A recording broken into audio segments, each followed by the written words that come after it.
भर्खरै नेपाली सेनाबाट महत्त्वपूर्ण सूचना आएको छ। यदि तपाईको घर वरिपरि कुनै पनि उश्रृङ्खल गतिविधि भएका छन् भने नेपाली सेनालाई सिधा फोन गर्नुहोला। त्यसको लागि भर्खरै मात्रै नेपाली सेनाले एउटा हेल्पलाइन नम्बर जारी गरेको छ, जुन नम्बर अहिलेसम्म कोही पनि नेपाललाई थाहा छैन। त्यसकारण यो भिडियो तपाईको मोबाइलमा आएको छ भने यो नम्बर सेभ गरेर राख्नुहोला, साथै शेयर गरेर सबै नेपालीसम्म यो खबर पुर्याउनुहोला।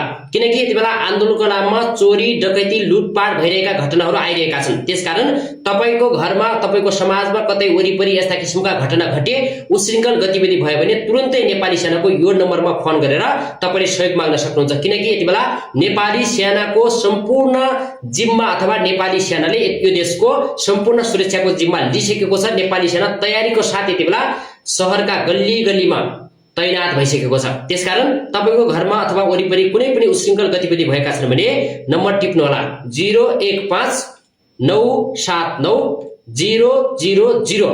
यो नम्बरमा फोन गरेर नेपाली सेनालाई सूचना दिनुहोला र तपाईको ठाउँमा जस्तोसुकै गलत काम भए पनि नेपाली सेनाले तपाईलाई सहयोग गर्नेछ। यति बेला सरकार छैन, तपाईलाई थाहा छ, सुरक्षा निकायको हातमा देश गइसकेको छ। अब आन्दोलनको नाममा चोरी, डकैती, लुटपाट र विभिन्न किसिमका उश्रृङ्खल गतिविधिहरू भइराखेका छन्। अहिले पनि जेएनजी पुस्ताले बारम्बार आन्दोलन रोक्नको लागि अनुरोध गरे पनि आन्दोलनकारीहरू अहिले रातिसम्म पनि सडकमा छन्, आगजनी गरिराखेका छन्। त्यसकारण नेपाली सेना पनि हतियार सहित यति बेला सडकमा आइसकेको छ। तपाईको घर वरिपरि यस्ता किसिमका कुनै पनि घटना घटेका छन् भने अथवा त्यस्ता किसिमका संकेत देख्नुभयो भने तपाईले फेरि पनि नम्बर टिप्नुहोला 015 979 000 मा कल गरेर नेपाली सेनालाई खबर गर्नुहोला। साथै फेरि पनि भन्छु, यो नम्बर भर्खरै मात्रै नेपाली सेनाले लागू गरेको हो। त्यसकारण यो नम्बर धेरैलाई थाहा छैन। यो खबर शेयर गरेर सबै नेपालीसम्म पुर्याइदिनुहोला।